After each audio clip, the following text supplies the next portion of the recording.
Oh, good morning, Justin. Good morning, Mark. How are you? I'm good. Yeah? How are you? I am very well, thank you.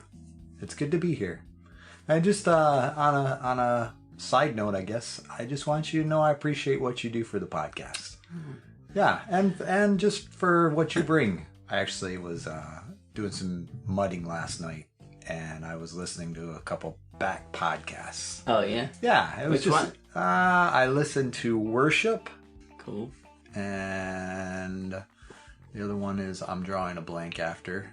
That was a good one. Yeah, Worship was a good one. I meant the one you're drawing a blank about. No, I was, and that's what I was thinking about. But it was just because there was a number of them I listened to, and just kind of thinking about it, and just wanted you to know that I appreciate you. Well, I appreciate your appreciation. This is appropriate since we just published gratitude yesterday. The gratitude, yes.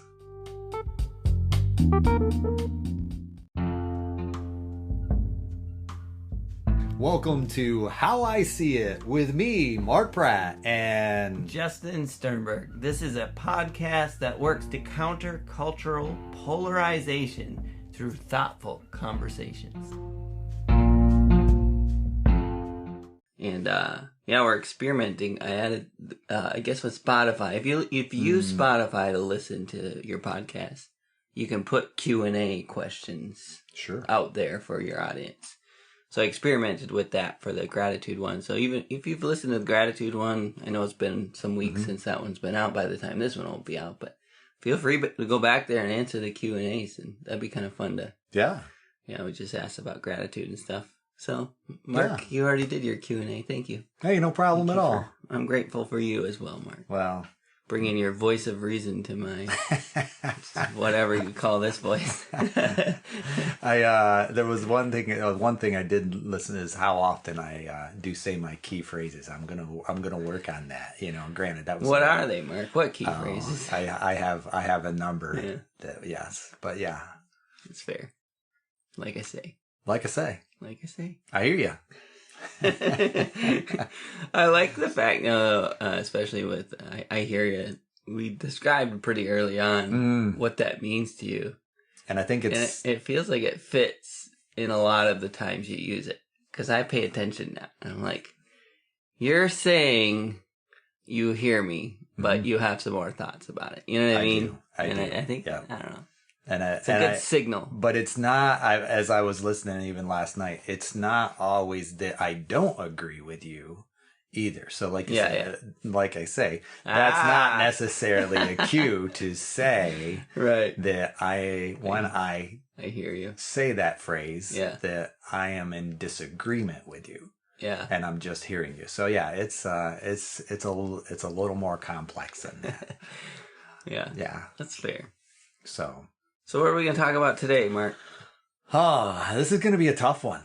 Yeah? Yeah. We're going to talk about parenting today. Oh, no. And whose idea was this? I think it was a spouse of one of ours. Yeah. But not yours. Not mine. So yeah, that narrows All right, Megan, this one's for you. And so many others. Yeah. Hopefully. That's the reality of it. And I think the part that makes it tough for me is I recognize this is a passionate topic for me. I can remember early on in my journey, and I may have shared before, we were at a conference, and it was kind of talk. It was actually Bill Hybels, one of his retreats, his leadership retreats, leadership summit. And I hope you didn't take all the lessons from him. I did not. Kidding. But like many people, there's a lot of nuggets that they offer. Unfortunately, they don't always. Yes, they don't always follow their own leading. So but despite what has happened, to Bill and his family, that kind of thing, I can remember he was talking about Moses and his holy discontent. What made him. The things that made him angry. And Bill invited us to, recognize, take time to acknowledge what was our holy discontent. And I know for Chris and I, it became the status of marriage and family in our community and that really was the impetus for this journey that I've been on for past 15 years, Yeah. going back, getting schooling, that kind of thing, pursuing a degree. And a lot of it was really just I guess it, in some ways, it exposed a passion that I didn't recognize, part of my heart that I just hadn't noticed before. Yeah.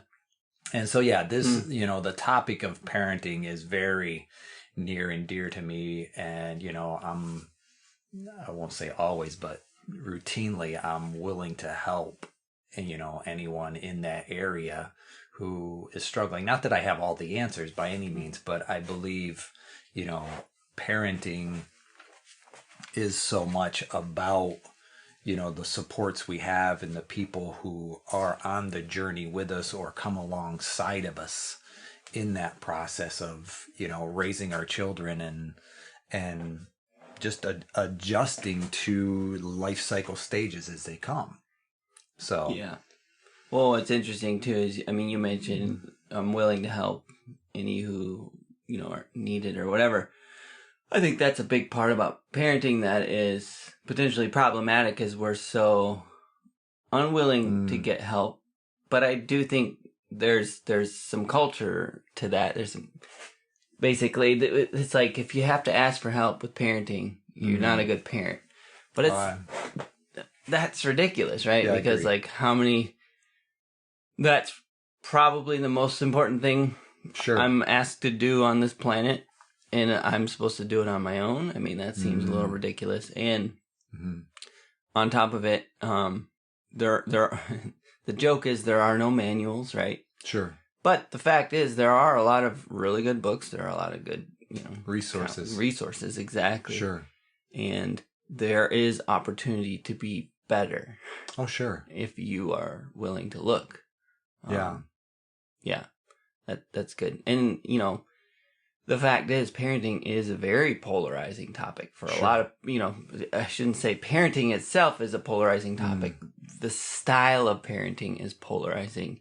Sure. And I would even say, in our experience as parents, our parenting style in a lot of times in our life have separated friendships. But what I mean by that is we were good, close friends with a certain couple or a certain family, and then parenting styles dictated that it wasn't going to work. Because of the way their children interacted or our children interacted. And I know I'm not alone. I think this is a thing that happens, right? Where you just recognize, I don't know if this is working in a sense. And, especially when it's like younger kids and it's, your kid is beating up my kid, or it's like, it's kind of that blame game, or vice versa. It's, yikes, I'm not sure I want my kids acting that way and seeing that as a model, right? So there's so many ways that can go, but it's a thing that happens. It creates a polarizing aspect in our life where once we were on the same page with someone or, family or whatever, now we're on different polars, right? And it can cause it's like flipping the magnet around and they start pushing away, right? It's very much like that. We've seen just a few times in our life, and it's hard, because that can, as you're saying, that can be one of those facets that tend to define which direction we go. Yeah. There could be a lot of other likenesses, but when it comes to our children, our tendency is to say, okay, influence is important. Yeah. And especially as, a younger age, how do we, bring people around our children that model the behaviors that we desire to reinforce? Yeah. And I think, that can be difficult to address that, because it can, as you're saying, it can be polarizing when I'm saying, I'm not sure that we're going in the same direction with our parenting style, and therefore, there might be a diversion, a separation here, a detour. And I think that is a part of being a healthy parent, is to be able to recognize that, yeah, this influence isn't positive. Not that I don't necessarily care about you as an individual, and and there can be other ways that we can still maintain relationship, but kind of once those lines are a little drawn, it's tough to kind of do it the same way as you once did. And I hear where you're coming from in that process. And it has so much to do with priorities, right? Like a friendship is a very high priority. However, in our house, it's not a higher priority than how my kids are raised, right? Sure. And so sometimes those, like you said, those lines are drawn due to the priorities, and sometimes they're not, right? Sometimes the priority is the friendship and the kids pay a price, or sometimes this is one thing I wanted to share too, is this is very much a how I see it episode for me. I got lots of thoughts. I'm happy to share about it, but I recognize this is a very singular view from just me, where I have seen more and more both as my kids get older, but also as I'm around other parents, good and bad, you know what I mean? What's a good parent, what's a bad parent, but you know what I'm saying? That there is a unique chemistry in every family unit. Sure. So there is no one size fits all answer. There are best practices, there are good ideas, there are principles and truths, like the Bible talks about, you know what I mean? You reap what you sow. That's a principle, and that's going to fall right in line inside of every aspect of your life, including parenting, including your children, right? Sure. And so there are some principles and truths, but ultimately, whether you shelter your kid from a relationship because of that influence or you don't, doesn't make you a good parent or a bad parent, because you may have reasons for that exposure and you may have reasons for removing them from that exposure. And we talked about this a lot with education, when we talked about education, how it's so unique to each family unit how you choose to educate your child, how, whether you put them in public school, whether you homeschool, whether you put them in private school, whether you pull them out for a minute, whatever that looks like, it's distinct to your family and that particular child's needs. And we go into all these things with a certain idea of how it's going to be, and we often have to course correct because this chemistry with this child doesn't work the way my mind said my child was going to look and act like this, but my child looks and acts like this, and now I have to course correct. But what are your thoughts? Well, I was thinking about it from your perspective. I guess I'm thinking about it from like a nuts and bolts practical aspect. What as you mentioned priorities, what would be some of the priorities that you and Megan have established in that decision-making process? What is acceptable? What isn't acceptable? What kind of tenets would you say you would come back to base those decisions upon? Yeah, I think you're referring to like kind of parental tenets, right? Like, sure. Yeah. I'm gonna go one step above that real quick. Go for it. To just say that, in terms of life aspects, there are many, there's church, there's God, there's priorities. Yes. Yep. Sure. There's family, there's work, there's friends, maybe some others, but those are some key components to life that you prioritize.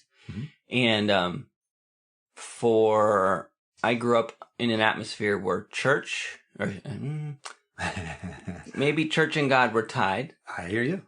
So just for our listeners' sake, how I see it, those are distinct things. Church is not God, and God is not church. And church can be elevated above God in certain religions. Yep. And church is extremely important.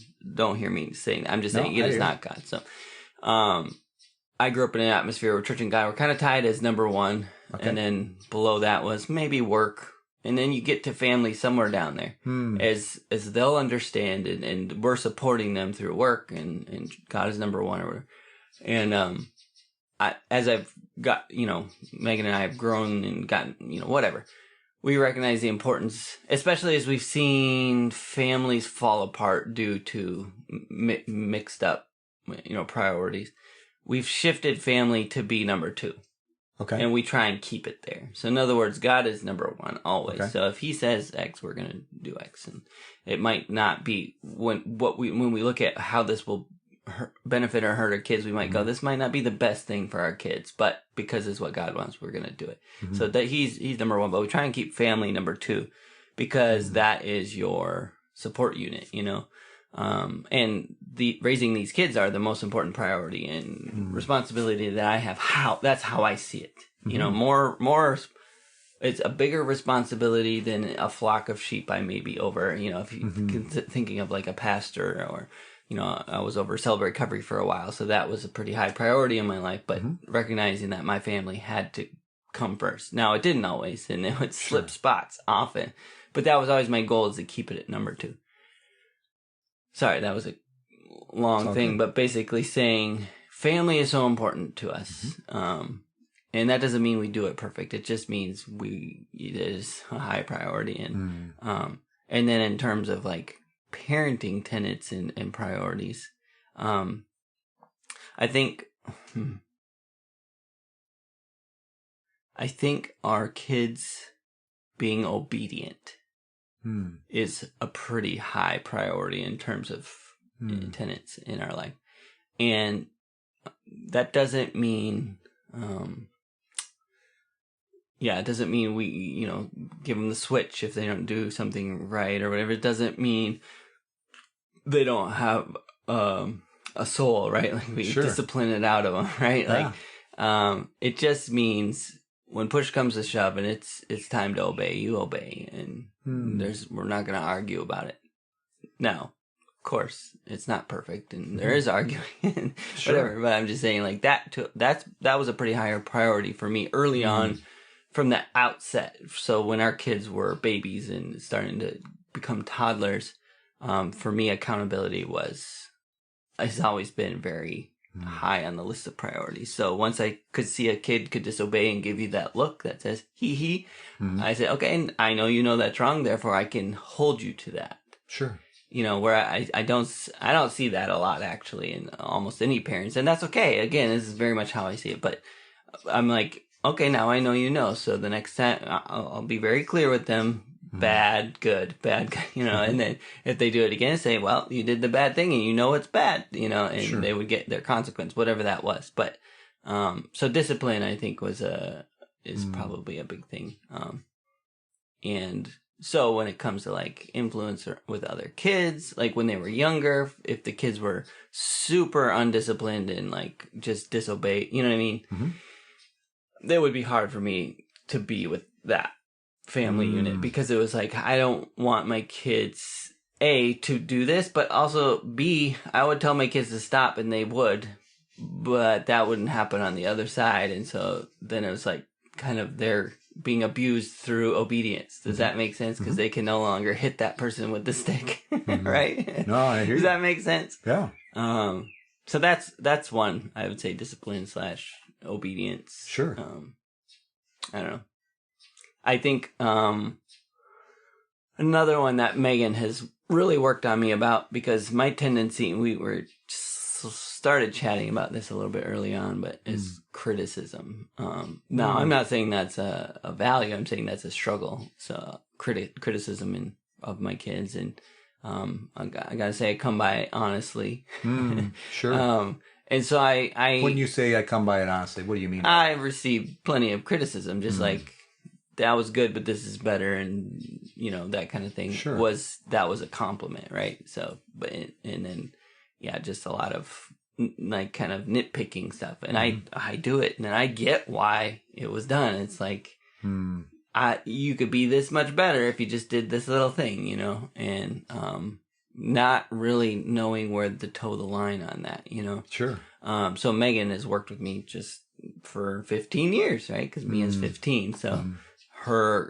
She's very much not like that. Well, I mean, she's human or whatever, but that's not her like struggle, right? Is critiquing the children. So she's always saying like, you gotta, you know, tell them they're doing good. You gotta, you know, maybe you don't need to say that, you know. Sure. So I would say, due to her balance, I'm a lot better parent than I would be. Yeah. Certainly not even close to where I would want to be. I look at a version of myself, you know, we talk about integrity and you have this version of yourself up in your head. Like, I'm not where I want to be in terms of that. Sure. And I it's still very compulsory for me sometimes to critique. But what I'll try and do is come back around and go, besides that thing, this was amazing or whatever. Sure. And, not the compliment sandwich because I think that's garbage. I think that's just a dumb way to deliver bad news. I got you. But actual real positives to balance the negatives, say. And I think there's... How many would you need to do that, would you say? Positives to negatives? A lot more, yeah. I don't know. And I am not willing to judge how good or bad I am with that, but I would say it's not where I want it to be. Yeah. If that makes sense. And the reason I ask, I just put that out there. That's good. There are statistics that basically show that it is 10-1. Whew. So in our relationships, we need at least 10 positive interactions to offset each negative interaction in order to be heard. And I like that version because an interaction doesn't necessarily mean compliments. Sure. No. So a hug, a random hug to one of my kids in the middle of the day to say, how are you doing? Is a positive interaction. So that's encouraging to me. Well, that is what we desire to do on our podcast, is encourage, parenting. But I want to recognize even in that, some statistics are as low as 5 and high as 15-1. Yeah. So I'm nowhere near those. And that's what I would, dare say most of us as parents, and granted, that's with most of our relationship dynamics as well, between our husband and between a husband and wife. And I think I like the way you set up the hierarchy, if you will. God, family, and I would still separate out family and put marriage, who Chris and I are as number one, because I believe, kids or, parenting revolves around healthy marital relationship, which is a polarized viewpoint. Sure, it is. Sure. And I would be happy to discuss that with anyone who desired to, talk about that. That's almost worth its own episode, but please share a little bit about that. I do think, so often, and I see this, within family systems so often is, as the phrase goes, family first, that can so often be children first. Yeah. And I think you and I can recognize, and I'm having listened to some of those back podcasts, I got to watch how dogmatic I can be. But still, no. They can see our soapbox. Yeah, that's true. I guess that's why I was aware. But that being said, I'm still going to have my opinions. I think we've seen, or I should say, I've seen a change from when I was a kid to what a kid is today. When I grew up, the kids had the little table. You had the adult table and the kid table, which was fine because I got a chance to interact with my cousins. Yeah.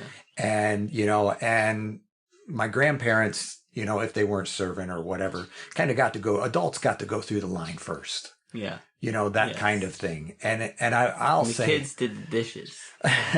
We did. That's okay too. I can't say as if I did a lot of dishes. I'll be honest. Well, my aunt, she was a stickler for us doing the dishes. Okay, cool. Yeah. And you learned responsibility from that. That was good, yeah.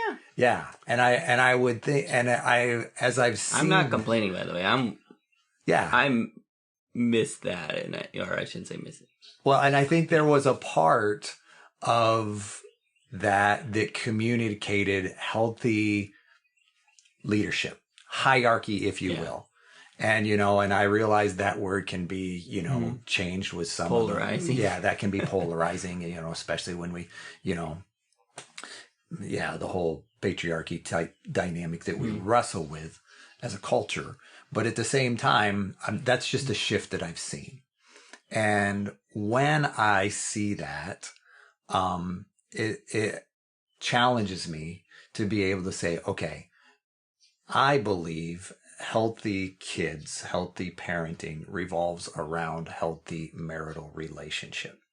And if kids are number one and marriage is number two, then that's when we start heading into difficult dynamics because let's be honest, it's easy to have a confrontation with your spouse and come to a roadblock and not be able to find resolution and kind of bounce off and go to one of your kids. Because if you have more than one kid, likely one of them is like you. So it's easy to go to that child and say, yeah, you get me. You understand. But your mom or your dad doesn't. You follow me? And at that point, that child has just been placed strategically as a wedge between the two parent roles. And that I definitely struggle with. I wrestle with, because I don't believe that's beneficial. I like the aspect that, I'm thinking of other, as you mentioned, our paths. I'm thinking of other traditional, well, I'll call them, scripturally, I think they're called iniquities. Those things that I bring into my parenting role that I may have learned from my, no offense, I am too an imperfect parent, because there is no perfect parent from my perspective. So therefore some of the things that I learn about parenting, I learned from imperfect parents. And so therefore I parent that way as well. Yeah. And I think, that is a dynamic where, if kids are definitely the priority, I believe that leads towards that empty nest divorce type situation, because the thing that united us is no longer there uniting us. Yep. And that's why I think together at all the soccer games, you do all the things for the kids, and then for the kids goes away and for what? And then who are you? Yeah. Yeah. And, and granted, we have this experience together of raising kids, but along that process, we went from knowing one another to knowing our kids. And somehow you are a completely different person now, 20 years later. Yeah. And so for me, that's kind of where Chris and I have been able to recognize, okay, we need to be two heads of the same monster where our kids are concerned, to where we're going to do the hard work at times of saying, okay, yes, there isn't a manual, but what do we believe is best for our children? Yeah. And how do we believe that in such a way that says, yes, this is what we're going to do. This is what I'm going to do, even if it's uncomfortable. This is what Chris is going to do, even if it's foreign to her, in such a way that we believe that this is what God is calling us to do as parents. Yeah. And that's right there a huge roadblock right from the get-go for a lot of parents, especially when we're talking about there's a lot, how many family units out there that are mixed, right? Like, through divorce, remarriage, or whatever. What do we call it? Blended families, or single parents or whatever. Single parents, that's a separate issue that we also need to address, because you don't have that partner to whatever, and now your kid is your number one priority, But yeah, in terms of blended family, that, right, what you just described is almost a non-starter from the beginning. And so, help me understand that. A non-starter from the beginning. I certainly don't mean it's a non-starter. I think it feels that way, where there's so much baggage to your parenting style that you bring into this blended marriage that to reconcile it with all the baggage of that, your spouse's parenting style feels daunting and or nearly impossible. So you kind of tend to parent separately and then deal with the consequences through little tips, right? And just so you know, I'm saying I agree with you that the number one most important thing you can do in a blended family and in a non-blended family is get together separately from your kids, figure out what it is you agree about, and also figure out the things that you disagree about, and work to figure out a middle ground there, whatever that is, so that you're on the same page. Because that's the wedge comes into play so quickly when I'm going to parent the way I think they need to be parented. And then your spouse says, yeah, and I'm going to parent the way I think they need to be parented. And it's just whiplash for your kids, right? And they know if they want X, they go to dad. If they want Y, they go to mom. You know, that's obviously a very common thing.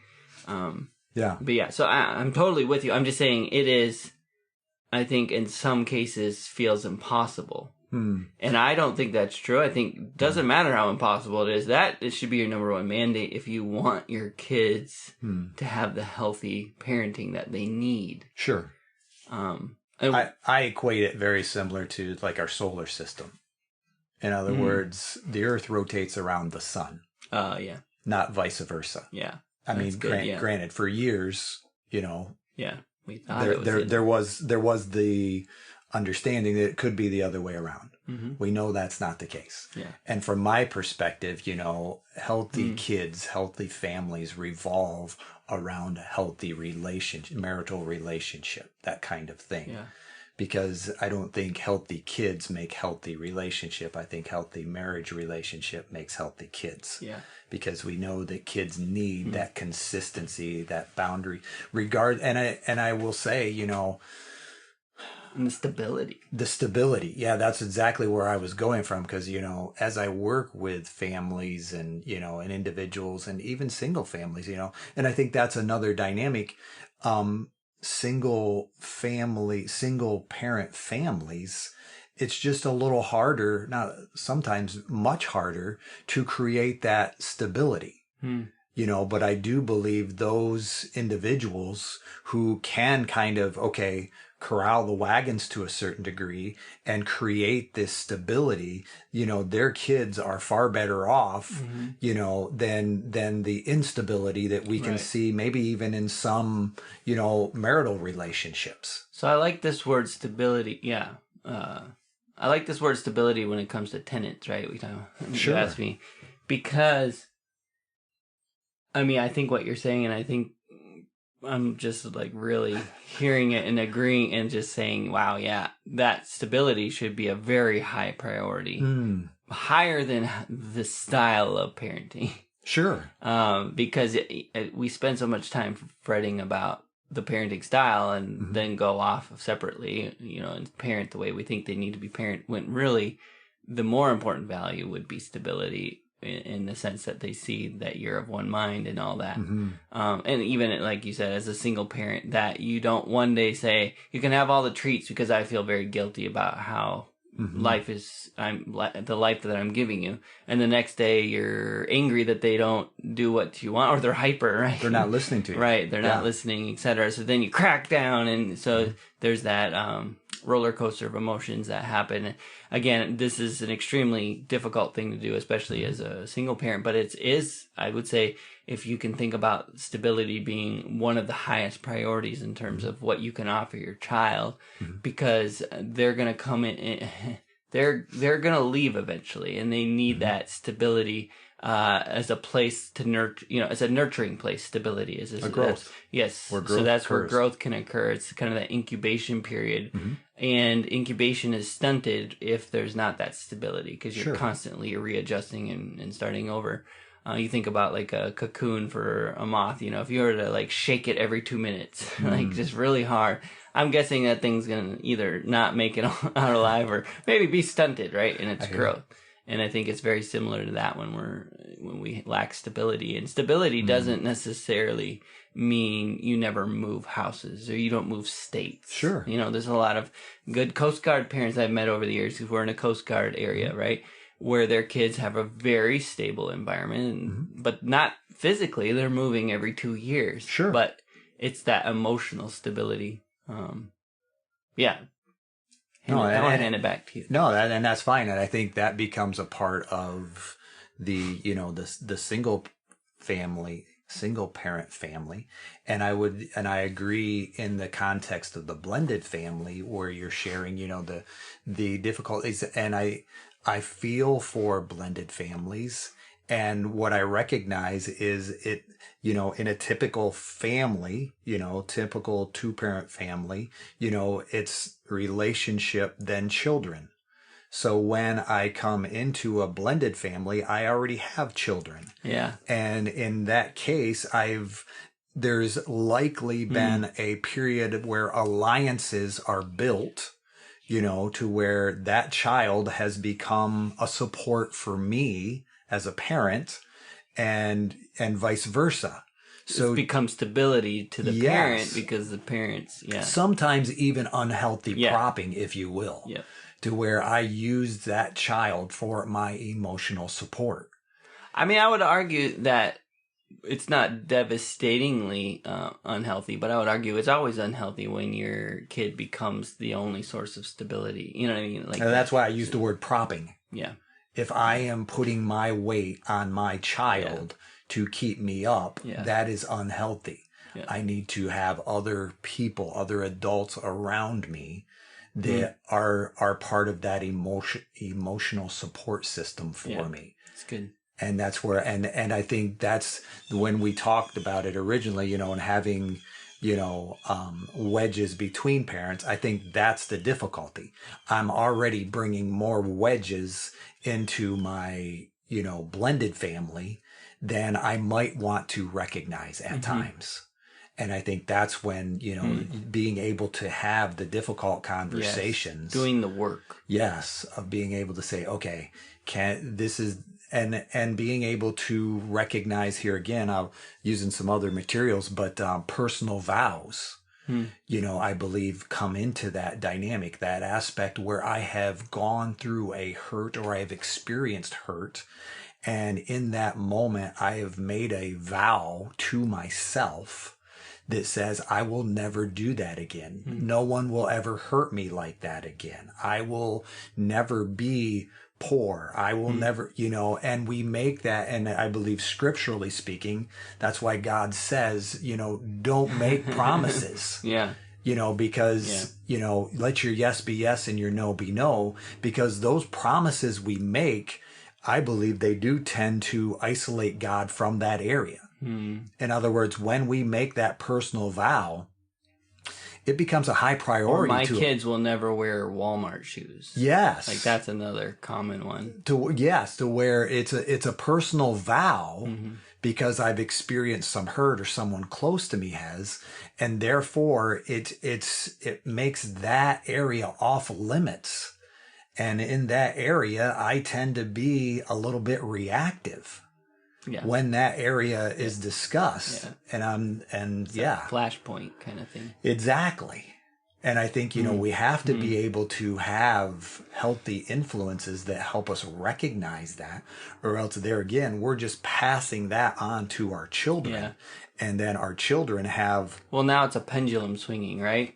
Well, there's a topic now that is no longer able to be discussed, and my child doesn't know why. Gotcha. Why can't we? I'm not saying there can't be a pendulum. Yes, I'm in agreement. We're talking about two different things, but exactly. Right. To where, and I would call that the transgenerational dynamic, the things that I pass down to my children, that's part of my imperfect parenting.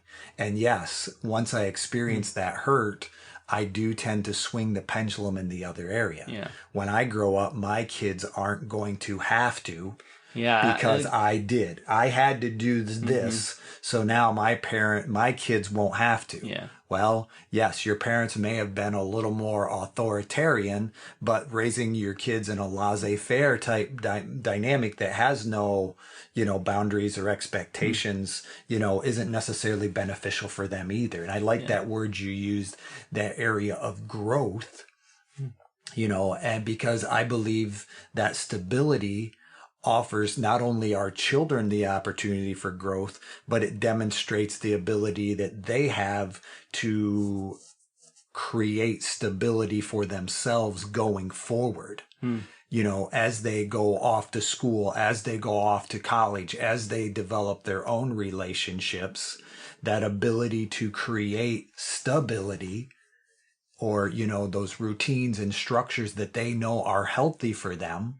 And granted, some people are going to think routines and structures are polarizing as well. Right. Yep. But I'm just saying kids definitely need stability in order to develop well.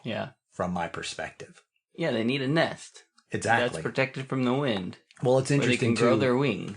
And research has shown that, they did a study on daycares, and they recognized that daycares that had a fenced structure around the outside of them allowed children to go further from the building, if you will, to explore and play because they knew where the boundary was and they could go to it.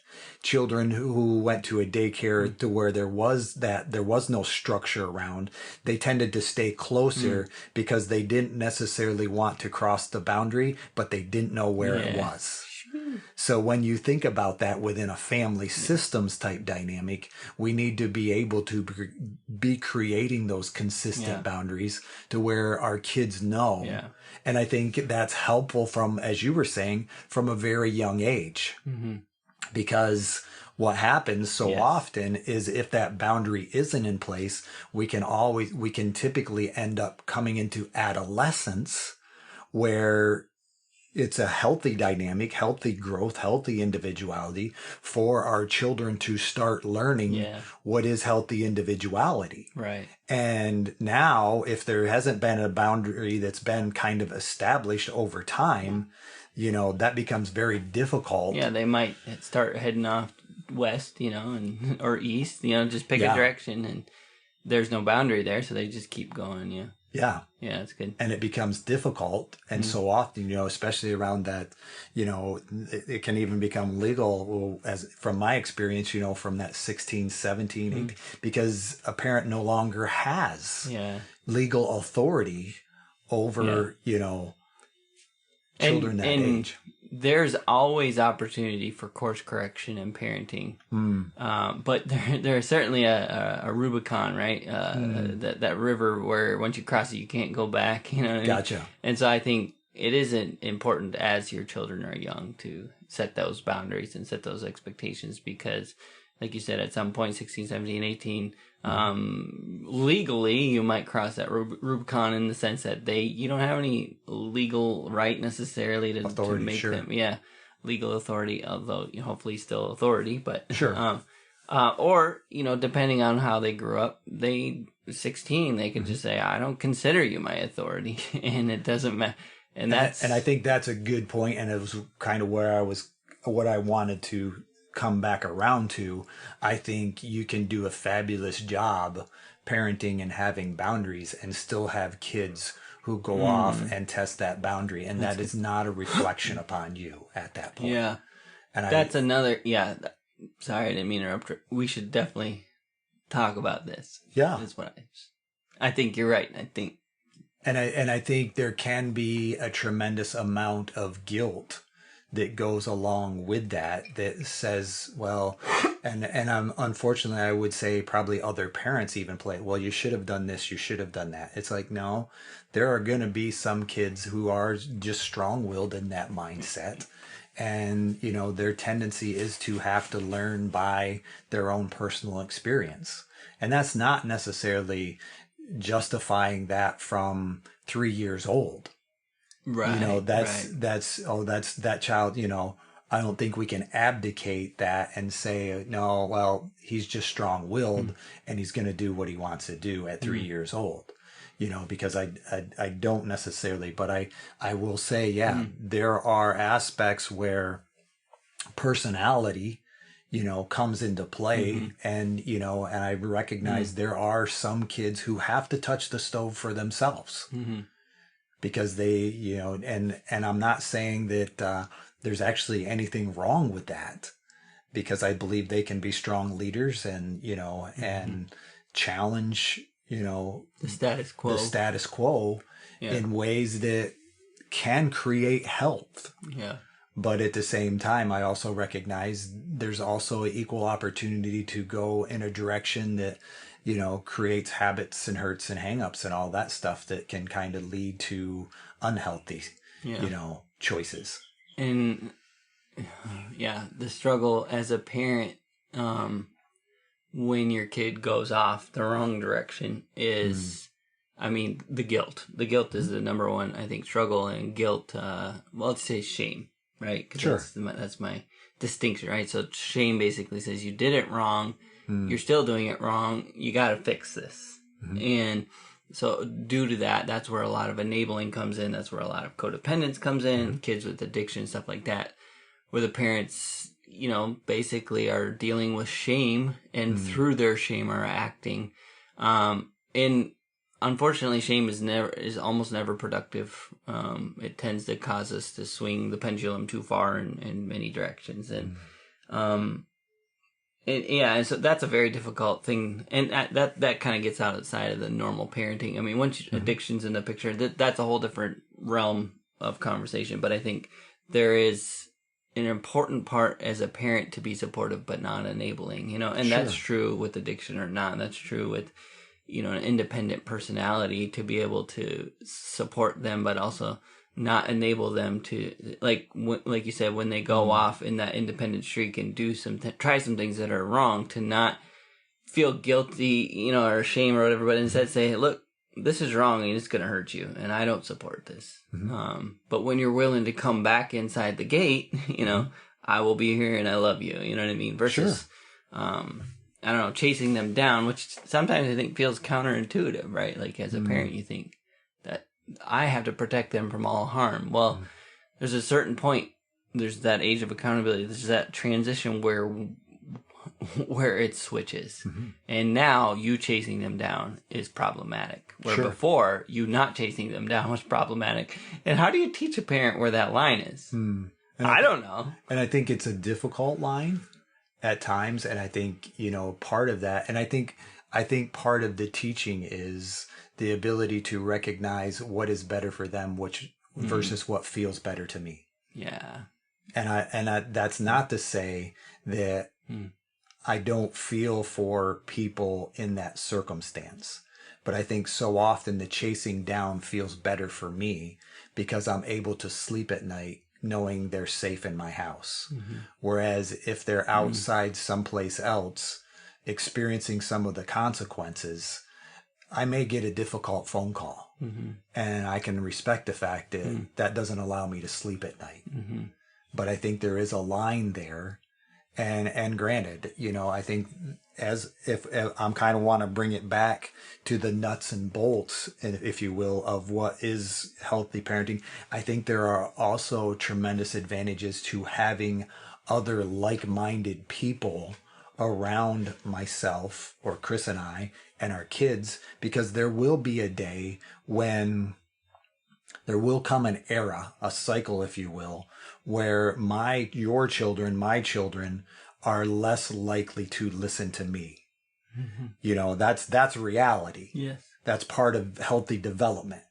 And yet, if as a parent, I've brought other people into their lives, likely my children will have other like-minded people that they can talk to, around us, even if it's, say, I'm a parent in my 40s and I have a child, in their 20s or teens, I have brought other relationships with other 30-year-olds, other 20-year-olds that are able to talk to my child, or my child's able to talk with them in such a way that says, it says the exact same thing that I might say, but because it comes from a different source, my child is able to hear it. And, that's a reality with so many parents, especially as, kids come into that early adolescence and they're developing that, we need, I think part of healthy parenting is having other like-minded supports in that process. Which is worth thinking about if you're the kind of family that's kind of like us against the world, right? Like, yes. Our way or the highway. Everyone else out there is idiots. If you kind of have that mentality where you kind of got all the doors barred and we're prepared for the apocalypse. It's our family against the world. Well, don't be surprised if your child ends up in their own bunker.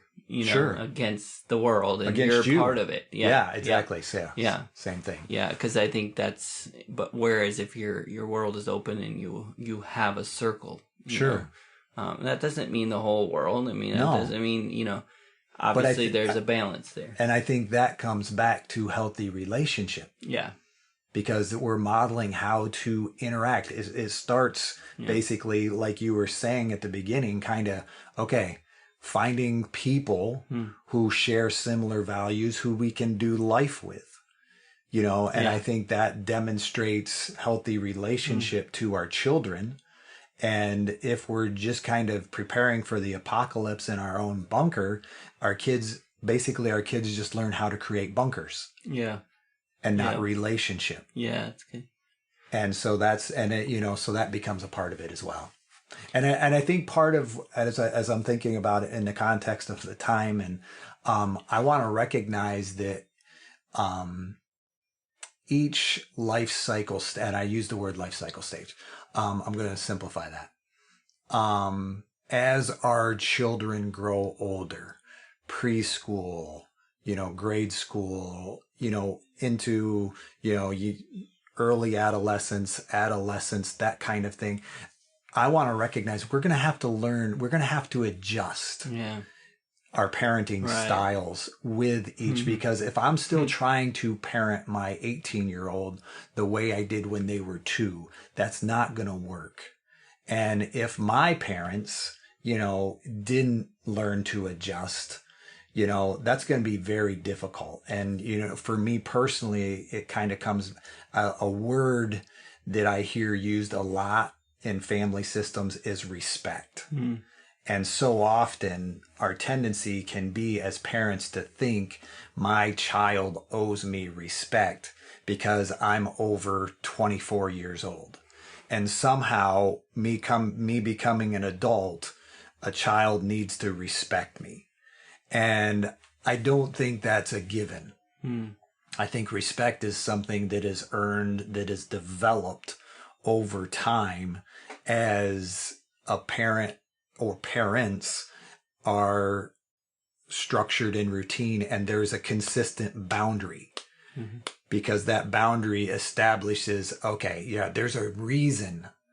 And those reasons over time tend to make sense. They may not always make sense, and as parents we got to recognize this. They may not always make sense at 13, 15, 18.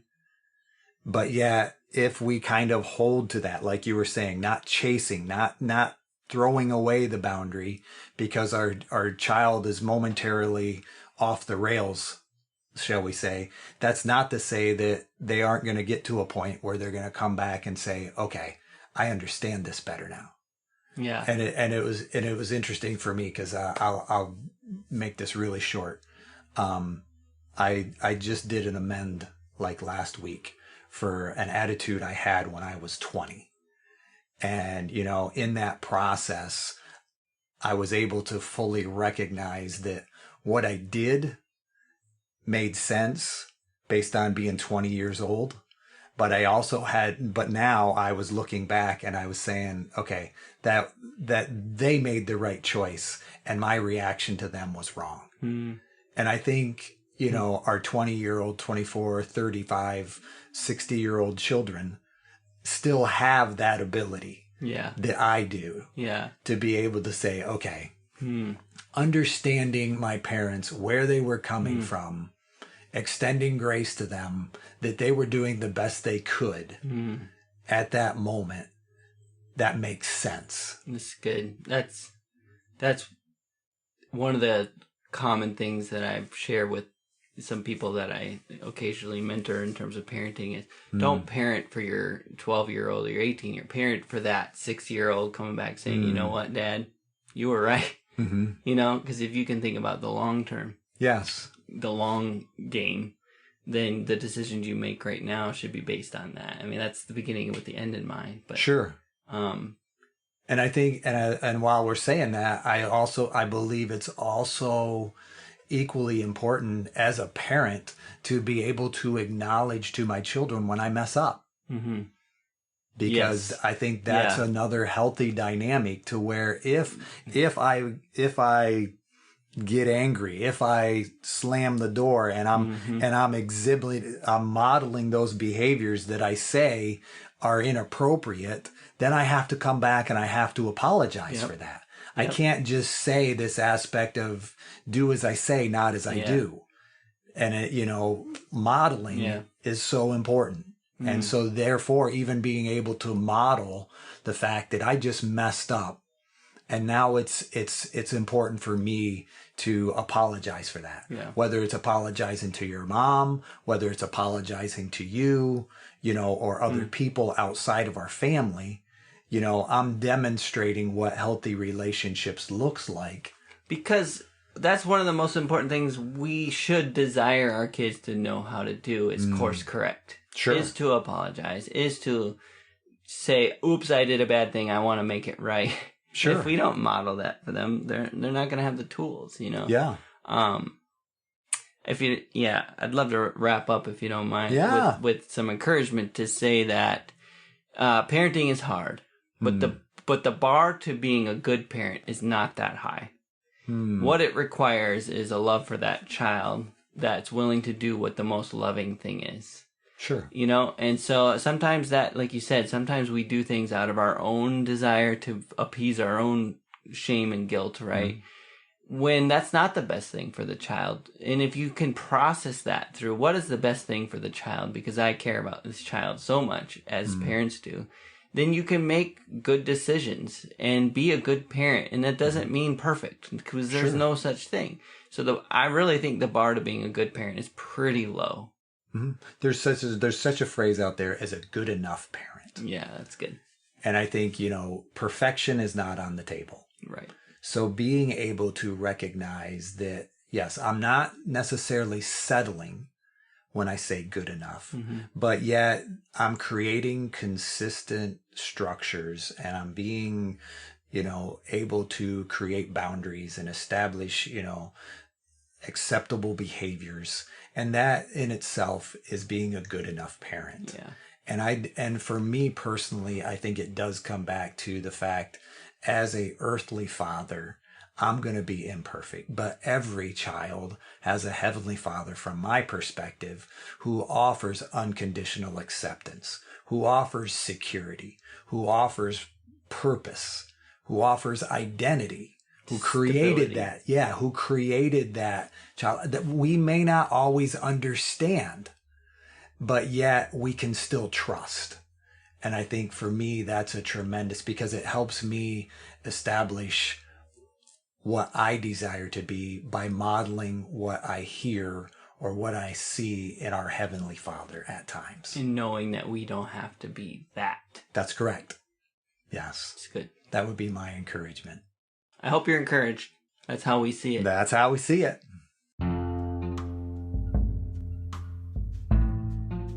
Hey, thank you for listening to our podcast. If you like how I see it, please do all the things that podcasts tell you to do. Subscribe, rate, review, follow us, and or talk nicely about us on social media. If you want to reach out, the email is us@howiseeit.click. Yep, I said .click, as in .click. Please tell your friends about this show, and we'll see you on the next one.